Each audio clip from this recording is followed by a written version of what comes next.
दोस्तों नमस्कार। मैं प्रशांत कौशिक संवाद इंडिया के मंच पर आप सभी का हार्दिक स्वागत करता हूं, हार्दिक अभिनंदन करता हूं, हार्दिक अभिवादन करता हूं। जैसे कि आप सभी जानते हैं, संवाद इंडिया के मंच पर विभिन्न महत्वपूर्ण विषयों पर चर्चा हम आपके सामने लेकर आते रहते हैं और आज भी उसी परिप्रेक्ष्य में कर्नाटक विधानसभा चुनाव के संदर्भ में एक चर्चा हम आपके सामने प्रस्तुत कर रहे हैं। कर्नाटक विधानसभा चुनाव के संदर्भ में जो हमारी चर्चा है, उसके में हमारे बहुत ही विशिष्ट अतिथि इस चर्चा में हमारे साथ जुड़े हुए हैं। उनका परिचय मैं अपने दर्शकों से करा देता हूँ। हमारे सुनील शुक्ला जी जुड़े हुए हैं, जो कि बहुत ही वरिष्ठ पत्रकार हैं, और साथ ही हिमांशु जी भी हमारे साथ गुजरात से जुड़े हुए हैं, जो कि बहुत ही वरिष्ठ जाने-माने पत्रकार हैं। उनका मैं संवाद इंडिया के मंच पर बहुत-बहुत स्वागत करता हूँ, बहुत-बहुत अभिनंदन करता हूँ। साथ ही पुष्पेंद्र जी भी हमारे साथ अभी कुछ ही समय समय में जुड़ने वाले हैं।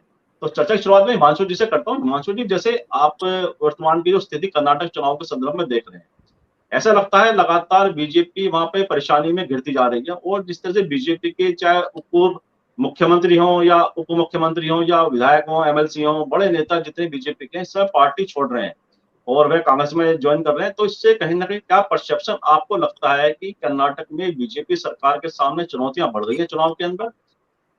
पूरे परिदृश्य के अंदर आपकी क्या राय है, हिमांशु जी? देखिए, अगर पिछले चुनाव की हम बात करें 2018 की, तो उसमें जिस तरीके से वोट शेयर था बीजेपी के पास, वो करीबन कुछ 38% था। और बाकी की जो मतलब जेडीएस, बीएसपी और ये जो मतलब रीजनल पार्टीज है, उनका मिला के वोट शेयर होता था कुछ 18%। तो उस तरीके से अगर देखने जाए तो 20% का फिर भी वो लोग शेयर लेके बैठे थे। आज मान लीजिए नेता जिस तरीके से जा रहे हैं, तो वही चीज जो गुजरात में हुई थी कि बहुत सारे नेताओं को टिकट नहीं दी गई थी। हालांकि नेता गए नहीं थे दूसरे पक्ष में, कुछ नेता चले भी गए थे, जैसे जयनारायण व्यास है तो वो कांग्रेस में चले गए थे। तो यही चीज मुझे लगता है कर्नाटका में हो रही है। पर आपका वोटर बेस कितना स्ट्रांग है, इसके ऊपर आपकी पूरी मतलब बाजी रहेगी कि आप कैसे कर पाएंगे। हालांकि गुजरात में भी वही था, कुर्सियां खाली दिख रही थी, लोग नहीं आ रहे थे। लेकिन गुजरात और कर्नाटका दो अलग अलग राज्य है, ऐसा मैं मानता हूँ। लेकिन कर्नाटका को अगर मैं जीएसटी के मुकाबले देखूं, जीएसटी में उसका जो रेवेन्यू कंट्रीब्यूशन है, उसको देखते हुए भी बीजेपी मुझे नहीं लगता है कि हारने का उसमें कोई चेष्टा करेगी, क्योंकि ये जीएसटी की बहुत बड़ी रेवेन्यू शेयर उसमें से आ रही है। महाराष्ट्र के बाद second largest revenue GST revenue contributing अगर कोई स्टेट है तो कर्नाटका है।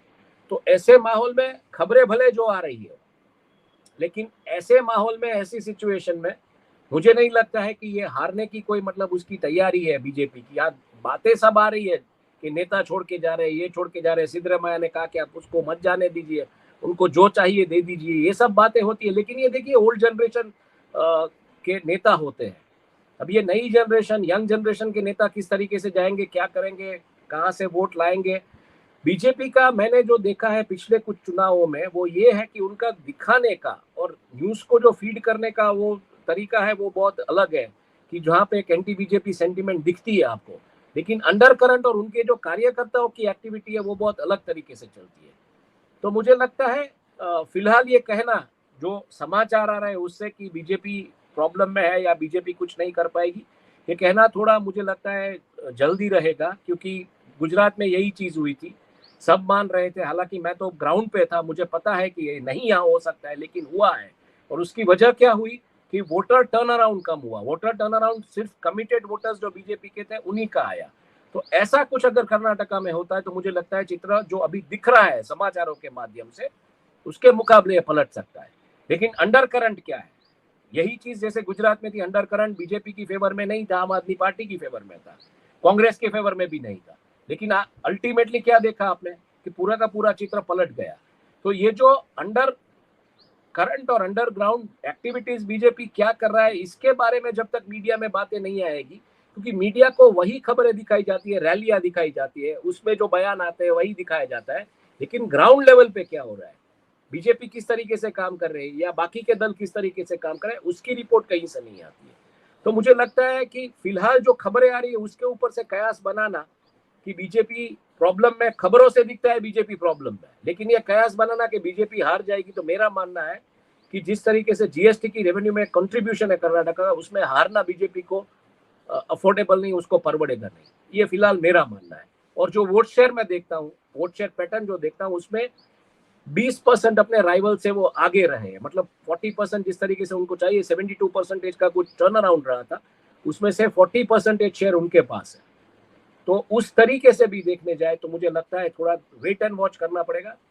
चुनाव का मतलब परिणाम आए उसको देखना पड़ेगा, टर्न अराउंड कैसा रहता है ये भी देखना पड़ेगा। मुझे लगता है टर्न अराउंड घटेगा क्योंकि गर्मी का भी फोरकास्ट है।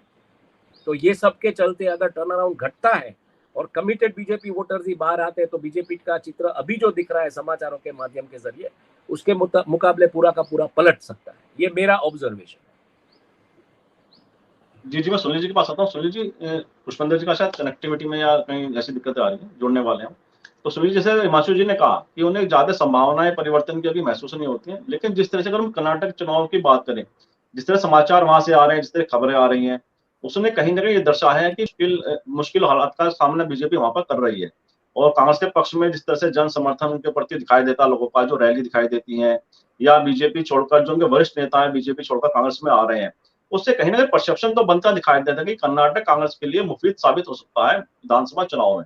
लेकिन जो अर्थव्यवस्था को लेकर, जीएसटी को लेकर जो हिमांशु जी ने बात कही, क्या आपको लगता है कि इस तरह का कुछ उसमें विधानसभा चुनाव में कुछ परिणामों में इसका कुछ अंतर दिखाई दे सकता है? क्या लगता है आपको? सुनील शुक्ला जी। धन्यवाद प्रशांत जी। कर्नाटक की राजनीतिक स्थितियां गुजरात से अलग है, मेरा अपना मानना यह है। और कर्नाटक में बीजेपी के पास कोई चेहरा नहीं है। कर्नाटक में बीजेपी का पब्लिक कनेक्ट गुजरात की तुलना में बहुत ही कमजोर है। कर्नाटक में बीजेपी कभी भी अपने बूते अब तक के इतिहास में, संसदीय इतिहास में वहाँ के अपने बल पे बहुमत कभी प्राप्त नहीं कर पाई।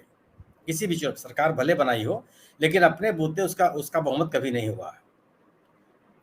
कर्नाटक में जो कांग्रेस बीजेपी का हिंदुत्व का एजेंडा है वह कर्नाटक के कुछ इलाकों तक ही सीमित है।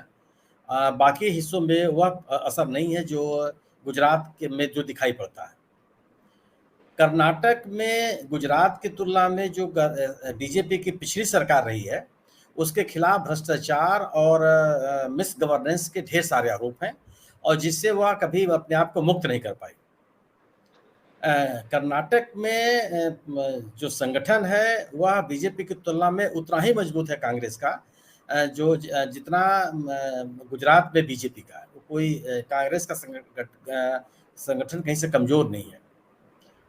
कर्नाटक में पिछले चुनाव में 2018 में जब भारतीय जनता पार्टी अभी 2019 में वहाँ तोड़ फोड़ करके सत्ता में आई, यानी कि 2018 के पहले वाले चुनाव में माने पहले बीच कांग्रेस सत्ता में रहने के बावजूद जो मत प्रतिशत था वह बीजेपी से ज्यादा रहा है विधानसभा के चुनाव में।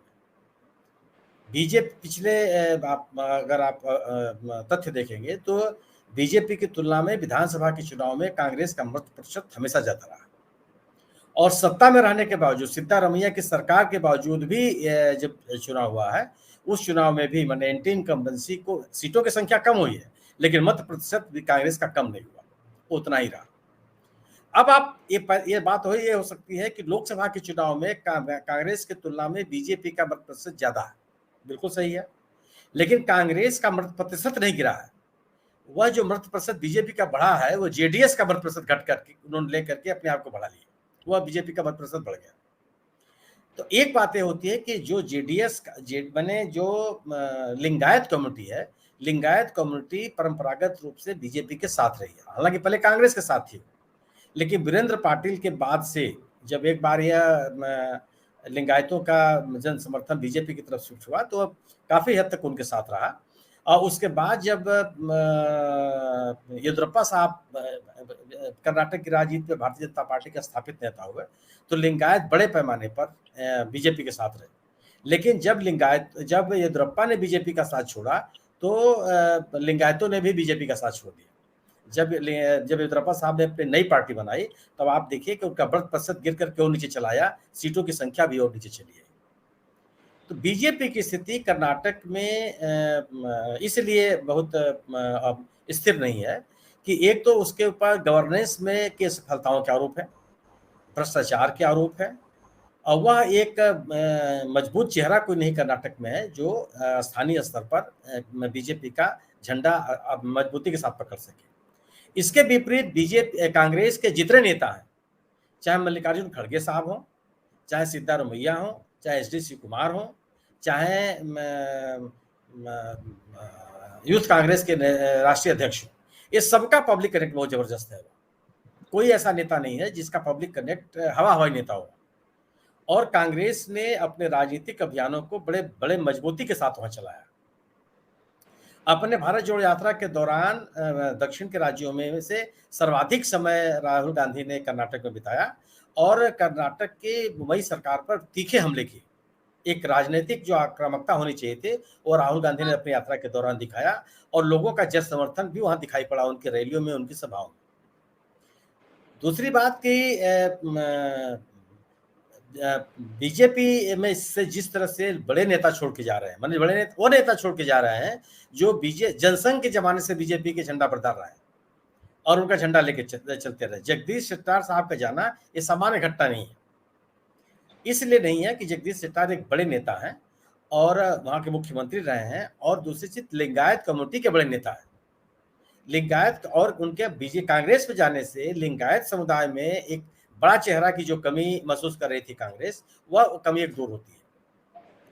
अगर आमतौर पे यह इतनी बड़ी भगदड़ गुजरात में क्यों नहीं हुई कि लोगों को ये लग रहा था कि गुजरात में हमारी सरकार आ जाएगी, हम कहीं ना कहीं एडजस्ट हो जाएंगे, नहीं तो केंद्र की सरकार में चले जाएंगे, केंद्र की राजनीति में चले जाएंगे। तो मैंने टिकट के बंटवारे में बड़े पैमाने पर लोगों के टिकट कटने के बावजूद भी यह लोगों के मन में नहीं था कि कांग्रेस जीत सकती है, इसलिए वो भगदड़ नहीं मची जो कर्नाटक में मची हुई है। कर्नाटक में लोगों को लग रहा है कि बीजेपी के लौट के आने की संभावना कम है, या वह पूरी तरह से आश्वस्त नहीं है कि लौट के आई जाएगी। और 2024 के चुनाव में भी कर्नाटक में यह लोगों का ये माहौल बना हुआ है कि हो सकता है कि 2024 के लोकसभा चुनाव में भी बीजेपी का वो परफॉर्मेंस न रहे जो 2019 में रहा।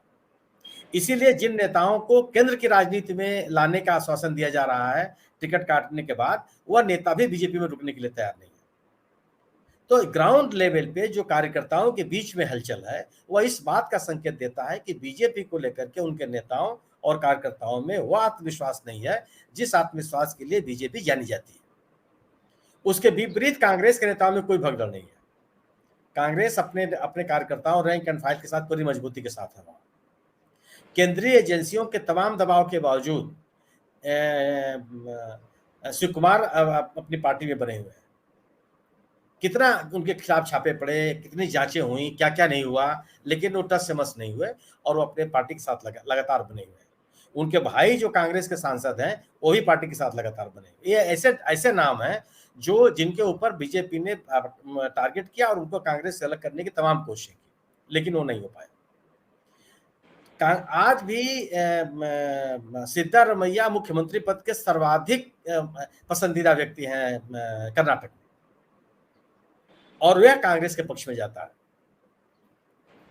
और कांग्रेस ने जिस तरीके से बीजेपी के खिलाफ मुद्दों को हावी किया है, मुद्दों को सामने रखा है, वह बीजेपी के लिए संकट की स्थिति है। बीजेपी के सामने उन मुद्दों का कोई जवाब नहीं है। अगर इस सरकार के ऊपर भ्रष्टाचार के आरोप लगे तो भ्रष्टाचारियों के खिलाफ आपने कौन सी प्रभावी कार्रवाई की, इसका जवाब बीजेपी के पास नहीं है। ईश्वरप्पा साहब को आपने टिकट नहीं दिया, जिनके ऊपर वहां के कॉन्ट्रैक्ट एसोसिएशन ने आरोप लगाया था, और एक कॉन्ट्रैक्टर ने आत्महत्या कर ली थी।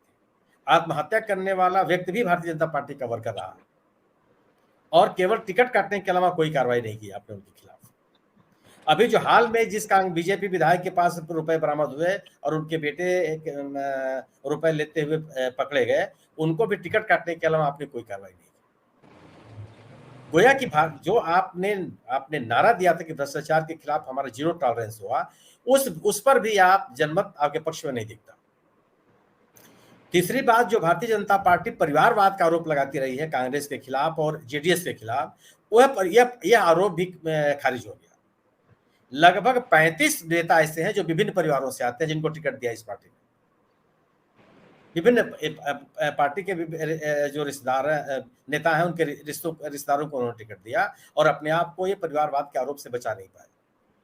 वह नारा भी, वह एजेंडा भी भारतीय जनता पार्टी का वह प्रभावी होता नहीं दिखता है कर्नाटक में, जो जिसके नाम पर एक राजनीतिक माहौल बनाने में बीजेपी सफल रहती रही है। कर्नाटक में जो हिंदुत्व का एजेंडा है उसका असर है, और इसीलिए बीजेपी अपना एग्रेसिव जो हिंदुत्व के नेता हैं उनको मैदान में उतारा है।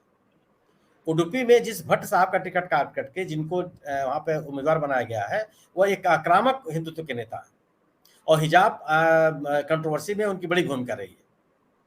लेकिन यह हिंदुत्व का जो एजेंडा है वह पूरे कर्नाटक में प्रभावी नहीं है।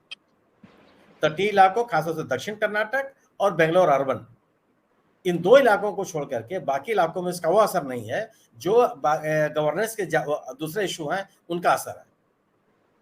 न तो हैदराबाद कर्नाटक, न महाराष्ट्र कर्नाटक, न तो उत्तरी कर्नाटक, न बेंगलोर रूरल, ये कहीं भी उस तरह का एजेंडा नहीं है।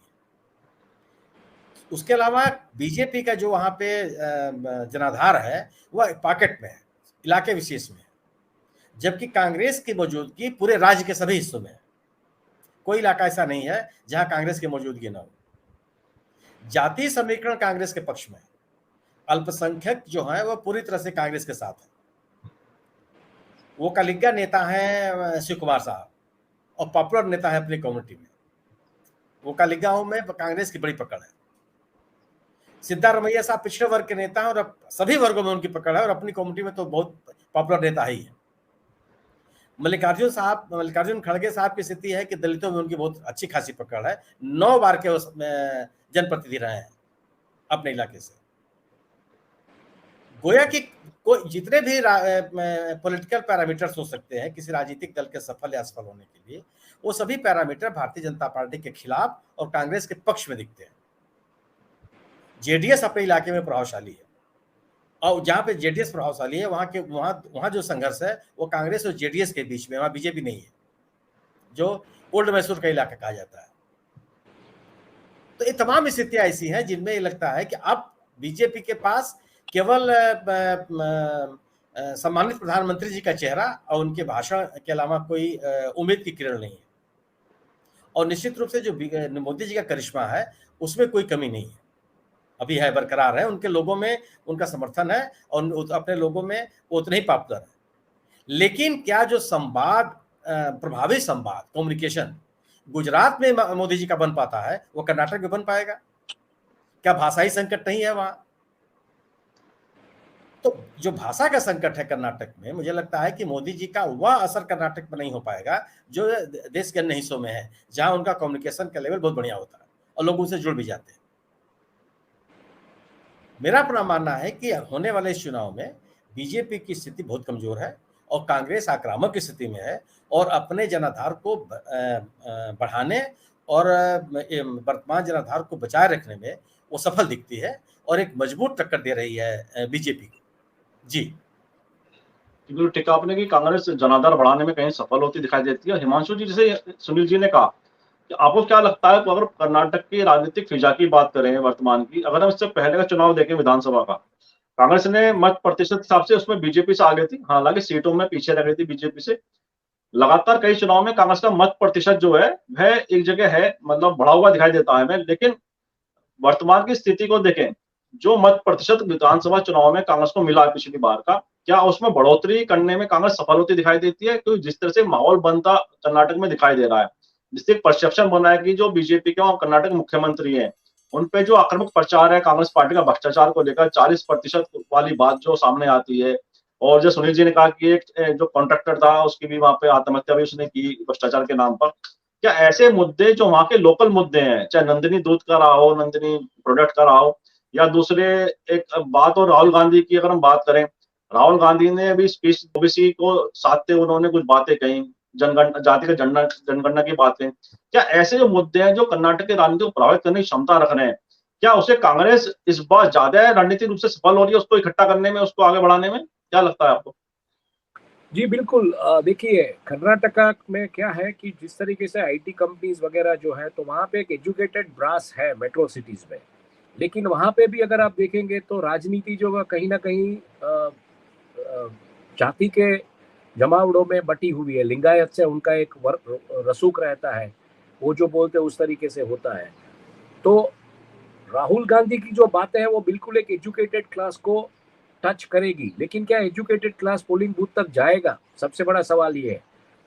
और जो ऐसे मतलब मतदाता है जो पिछड़ी जाति से है या जो जातिगत समीकरणों को मानते, जो मानते कि ये नेता हमारे जाति से तो हमारा ये भला करेंगे या जो भी होगा, तो ऐसी राजनीति भारी रहेगी।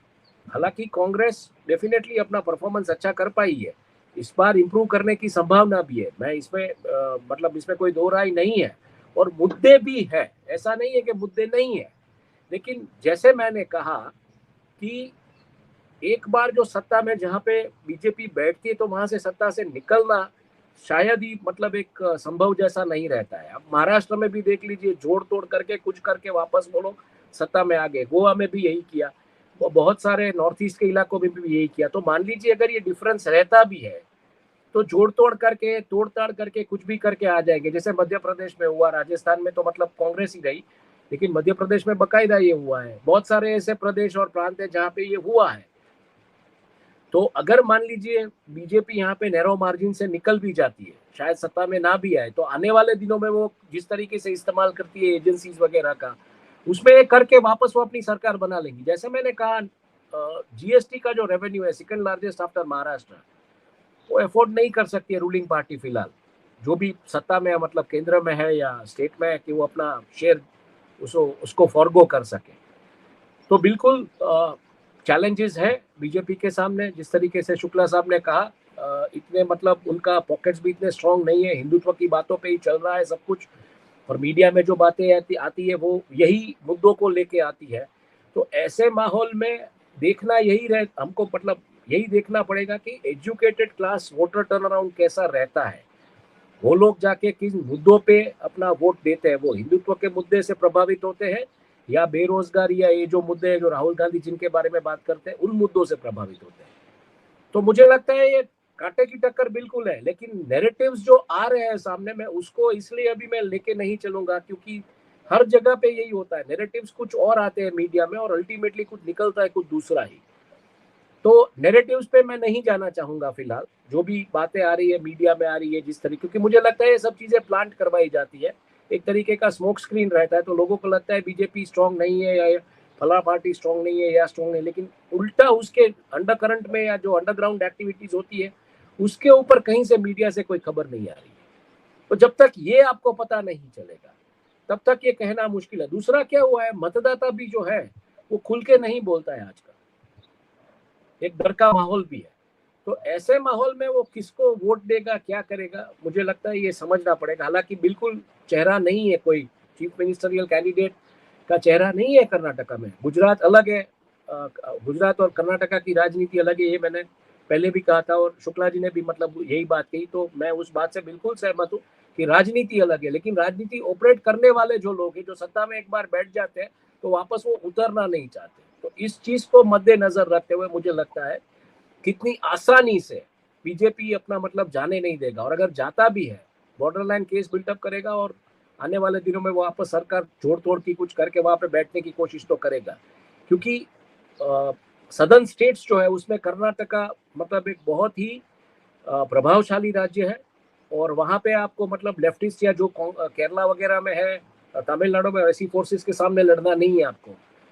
तो इस वजह से एक तरीके से देखने जाए तो कंपैरेटिवली इजी टर्फ है, महाराष्ट्र से जुड़ा हुआ है, महाराष्ट्र से, और जिस तरीके से कोस्टल बिजनेसेस लगे पड़े हैं, तो इन सब मुद्दों को नजर रखते हुए, क्योंकि बीजेपी का हमेशा फोकस इन चीजों पे भी रहता है, तो इन सब मुद्दों को नजर रखते हुए मुझे लगता है कि बीजेपी इतनी आसानी से कर्नाटका की बाजी हारेगी ऐसा मुझे लगता नहीं है। जी जी, आपने जैसा कहा कि कहीं ना कहीं आपको शंका है, जो परसेप्शन बनता दिखाई देता है उसमें आपको लगता है कुछ ना कुछ ऐसा खेल हो सकता है राजनीतिक रूप से, जो वर्तमान की पिक्चर दिखाई जा रही है उसके उलट हो सकता है। मैं सुनील जी के पास हूं, सुनील जी से हिमांशु जी काफी सारी शंकाएं जाहिर कर रहे हैं, काफी उन्हें लगता है कि जो परसेप्शन बन रहा है राजनीति का उसमें कुछ ना कुछ अंतर भी आ सकता है। लेकिन अगर हम बात करें कर्नाटक की कांग्रेस की, और कांग्रेस में इस समय एक आत्मविश्वास हमें कर्नाटक के नेताओं में दिखाई देता है, कांग्रेस के राष्ट्रीय नेतृत्व भी और प्रदेश के नेतृत्व के अंदर भी। और जिस तरह से मल्लिकार्जुन खड़गे कांग्रेस पार्टी के राष्ट्रीय अध्यक्ष बने हैं, जब से कर्नाटक में कहीं ना कहीं ऐसा महसूस हो रहा है कि मल्लिकार्जुन खड़गे का राष्ट्रीय अध्यक्ष बनना कांग्रेस के लिए फायदेमंद हो सकता है राजनीति के दृष्टिकोण के हिसाब से। और एक बात और आती है इसमें, उसको भी मैं जोड़ता हूँ इसमें, कि कर्नाटक के जो अध्यक्ष हैं डीके शिव कुमार और साथ ही सिद्धरमैया जो पूर्व मुख्यमंत्री रहे, दोनों के बीच बड़ी विवाद की बातें कही जाती थी, अंतर विरोध की बातें कही जाती थी। लेकिन भारत जोड़ो यात्रा के दौरान से हम देख रहे हैं दोनों की केमिस्ट्री बहुत अच्छी सामने आ रही है। क्या ये जो केमिस्ट्री उनकी दोनों के बीच बनी है और मल्लिकार्जुन खड़गे का राष्ट्रीय अध्यक्ष होना, कर्नाटक से आते हैं वह, क्या यह सब कांग्रेस के पक्ष में एक माहौल बना रहा है? क्या आपको लगता है इसका फायदा कांग्रेस उठाने की स्थिति में है? नहीं, बिल्कुल कांग्रेस के पक्ष में माहौल बनता हुआ दिख रहा है। और हिमांशु जी की बात ये कहना सही है कि बीजेपी इतनी आसानी से हार को स्वीकार नहीं कर लेगी या सत्ता को जाने नहीं देगी। बिल्कुल कोई राजनीतिक दल नहीं करता, ये भी नहीं करेंगे।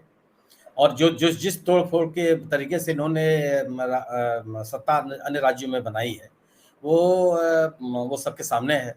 लेकिन कोई यह सभी बातें तब लोगों को समझ में आएंगी जब 2024 के भी चुनाव में बीजेपी जीत जाती है।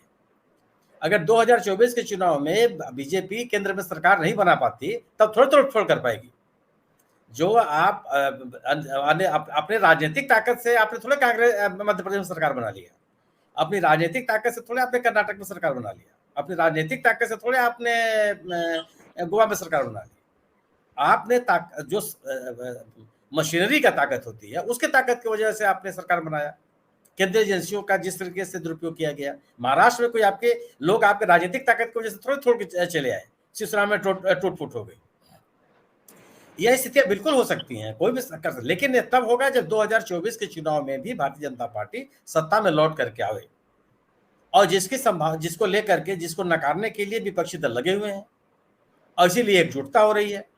अगर एकजुटता कामयाब रही तो भारतीय जनता पार्टी के सामने 2024 के चुनाव में बड़ी चुनौतियां होंगी और उस सत्ता में अगर नहीं लौटती है तो जितने भी आशंकाएं हैं वो निर्मूल साबित होंगी। और केवल कर्नाटक में मैंने जो मुद्दे उठाए हैं राहुल गांधी ने, वो केवल पढ़े लिखे लोगों के वर्ग में नहीं मुझे लगता। जो वहां का किसान है वो आंदोलित है कि उनका जो आर्थिक जो तौर तरीका है उसको कुछ चोट पहुंचाने की कोशिश की जा रही है।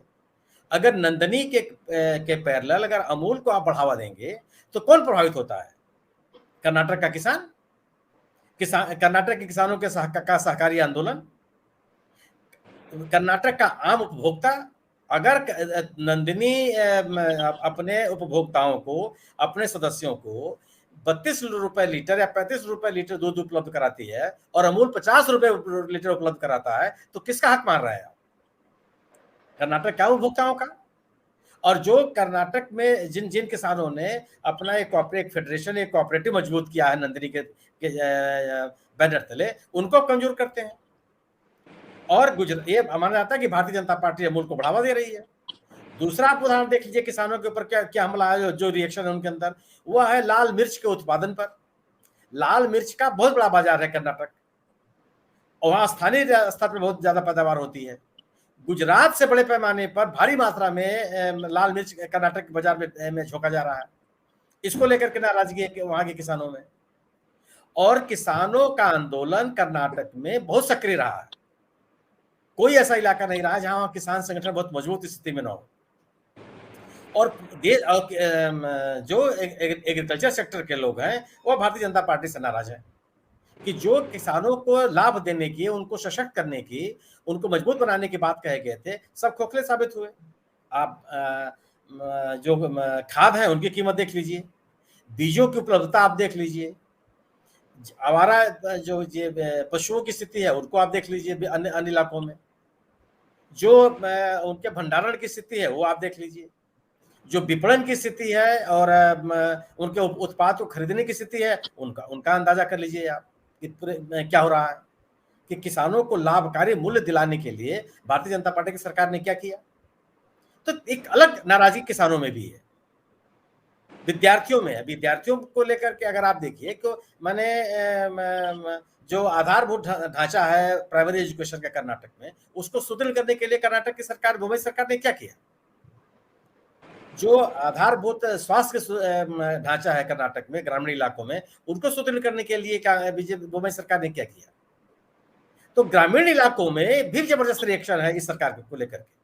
और जब आपके ऊपर भ्रष्टाचार का आरोप लगता है तो भ्रष्टाचार का आरोप का केवल ये मतलब नहीं होता कि रुपए का लेन देन। भ्रष्टाचार के आरोप का भी मतलब होता है कि जो सरकार के आधारभूत संरचनाओं के विकास संबंधी योजनाएं हैं उनके क्रियान्वयन में भी तरह तरह की लापरवाही और लोगों के हितों के साथ हितों की अनदेखी। तो एक पूरा का पूरा जो परसेप्शन बनता है और उसको सीधे सीधे जनता महसूस करती है। अगर उसके इलाके में कोई सड़क बननी है और सड़क की क्वालिटी बहुत खराब है, बनने के 2 महीने के बाद वो सड़क खराब हो गई, तो इसका रिएक्शन कहाँ जाएगा? और कर्नाटक आर्थिक रूप से देश के 10 प्रमुख राज्यों में शामिल है। यह कोई बीजेपी सरकार की उपलब्धि नहीं है। वहां बोम्मई सरकार की वजह से ऐसा नहीं है कि वहां व्यापार बढ़ा है या नहीं बढ़ा है। और जिस तरीके से राज्यपालों का दुरुपयोग हो रहा है वो उससे तो पूरे दक्षिण भारत के राज्यों में हलचल है। दक्षिण भारत के राज्य बात करने लगे हैं कि इस बात का नियम बनना चाहिए कि कोई भी राज्यपाल कितने दिनों तक अपने विधेयक को और या विधानसभा से पारित बिलों को अपने पास सहमति देने के लिए रोक सकता है। और इसको लेकर के केवल राजनीतिक दलों के बीच में नहीं है, आम लोगों में इस बात की चर्चा है। तो ये पूरा का पूरा जो राजनीतिक परिदृश्य है, सरकार गवर्नेंस के स्तर पर फेल है, भारतीय जनता पार्टी संगठन के स्तर पर कमजोर हुई है, स्थानीय नेतृत्व उनके पास नहीं है, पब्लिक कनेक्ट खत्म हुआ है, जो इसका एजेंडा है राष्ट्रवाद का और हिंदुत्व का, उसका असर पूरे राज्य में नहीं है। इसके विपरीत बीजेपी लोगों को आश्वासन देने में सफल रही है। जो बीजेपी के खिलाफ जो भारतीय कांग्रेस का जो घोषणा पत्र आया, महिलाओं को, युवाओं को, किसानों को, पिछड़े वर्ग के लोगों को जिस तरीके से उन्होंने आश्वासन दिए हैं, वह उसकी अपील एक भारी पड़ेगी बीजेपी के लिए। तो एक जो पूरा का पूरा कर्नाटक का एटमॉस्फेयर लग रहा है, उससे लगता है कि वह बीजेपी के लिए बड़ी चुनौती है सरकार को बचाए रखना। और यह है कि एक सबसे बड़ा एक राजनीतिक यथार्थ है कि बीजेपी कभी अपने ताकत के बल पर कर्नाटक में सरकार नहीं बना पाई है। आज तक इतना जन समर्थन वो हासिल नहीं कर पाई। जब इसके विपरीत बीजेपी के कांग्रेस का जो जन समर्थन है वो हमेशा से इंटैक्ट रहा, मजबूत रहा है और राज्य के सभी इलाकों में रहा। इसलिए मुझे लगता है कि बीजेपी के सामने कर्नाटक में चुनौतियां ज्यादा है अपनी सरकार को बचाए रखने के लिए। केवल सम्मानित प्रधानमंत्री जी के चेहरे पर पार्टी निर्भर है, और वो कितना कारगर साबित होगा ये तो आने वाला दिन बताएगा। जी बिल्कुल ठीक कहा आपने कि प्रधानमंत्री जी के चेहरे पे ही कर्नाटक भाजपा अपना भविष्य देख रही है। और हिमांशु जी, क्या लगता है आपको कि बीएस बोम्मई की चेहरे की अगर बात करें, जो बीएस बोम्मई को मुख्यमंत्री बनाने का निर्णय क्या भाजपा के लिए नुकसानदायक साबित हो रहा है? क्या बीएस बोम्मई कमजोर कड़ी साबित होंगे भाजपा के लिए वहां पर? क्या लगता है आपको हिमांशु जी? हाँ, जैसे मतलब शुक्ला जी ने कहा, जो बात कही कि बीजेपी के पास कोई चेहरा नहीं है जबकि कांग्रेस ने अनाउंस कर दिया है अपना चेहरा, तो बिल्कुल ये एक तरीके से एक सेंटिमेंटल वैल्यू क्रिएट होती है। और ये सेंटिमेंटल वैल्यू जो है वो कैसे कन्वर्ट होती है वोट्स में, वही देखना पड़ेगा। और बहुत सारी चीज़ें ऐसी हैं जो, जैसे मैंने कहा कि जो मीडिया में जो खबरें आ रही है, वो खबरों को अगर हम देखते हैं तो फिलहाल हमें बिल्कुल लगता है कि बीजेपी प्रॉब्लम है, लेकिन खबरों से दूर जाके हमको सोचना पड़ेगा। ऐसी कोई रिपोर्ट्स मैंने नहीं देखी है जहाँ पे कि पॉलिटिकल पार्टीज किस तरीके से अपना कैंपेनिंग कर रही है, क्या एफर्ट्स डाल रही है, कैसे कन्विंस कर रही है लोगों को। रैलीज आती है, रैलीज में लिए हुए स्टेटमेंट्स वगैरह आते हैं, उन मुद्दों पे बातचीत होती है। जैसे शुक्ला जी ने कहा कि किसानों को भी एड्रेस किया जाता है, यंगस्टर्स को भी एड्रेस किया जाता है, सभी मुद्दों को, मतलब राहुल गांधी जो देश में जो परिस्थितियां फिलहाल चल रही है उन सब मुद्दों पे बात करते हैं, वो कोई सवाल नहीं है। लेकिन वो अल्टीमेटली वोट्स में कैसे कन्वर्ट होगा, कैसे ट्रांसलेट होगा, मुझे लगता है यही देखना पड़ेगा। और ये जब तक रिजल्ट ना आए तब तक कहना थोड़ा मुश्किल रहेगा। जी, वास्तव में कई चुनाव परिणाम ही पूरी पिक्चर को क्लियर करेंगे कि राजनीति किस दिशा में जा रही है।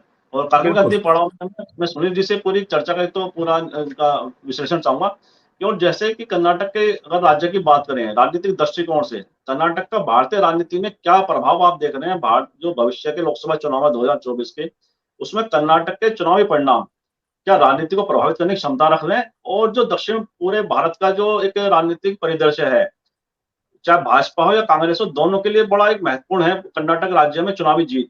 तो उस संदर्भ में अब क्या लगता है कि जो वर्तमान में राजनीतिक वहां पर उठापटक चल रही है, या जो राजनीतिक दलों के नेता हैं वह विभिन्न पार्टियों में अपना भविष्य तलाश रहे हैं, क्या वह कुछ राजनीतिक संकेत दे रहा है? उसके क्या आप पूरा परिदृश्य के अनुसार क्या विश्लेषण करना चाहेंगे? क्या आपको लगता है सुनील शुक्ला जी?